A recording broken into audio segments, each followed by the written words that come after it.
అలా తప్పు చేస్తున్నప్పుడు మనం ఆలోచించవలసిన మన కుటుంబాన్ని ఆలోచించకుండా తప్పు చేస్తున్నప్పుడు ఎలాంటి నిందలు పడతారో తెలుసా? రేపు నీ కూతురో నీ కొడుకో వెళ్తుందనుకోండి, ఎలాంటి మాటలు మాట్లాడతారో తెలుసా? రే అదిగో మన వ్యభిచారం చేసింది చూసావా, దాని కూతుర్రా అంటారు. ఏమండి, పచ్చిగా మాట్లాడుతున్నందుకు క్షమించండి, అదే అంటారండి. అవునా కాదా?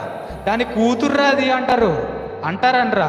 అరే దాన్ని కొడుకురా వాడు అంటాడు. నువ్వు దొంగతనం చేస్తుంటే నువ్వు చేస్తాను దొంగతనమే, నీ కొడుకు మంచోడే, కానీ ఏమంటారు? దొంగోడు కొడుకురా అంటారు.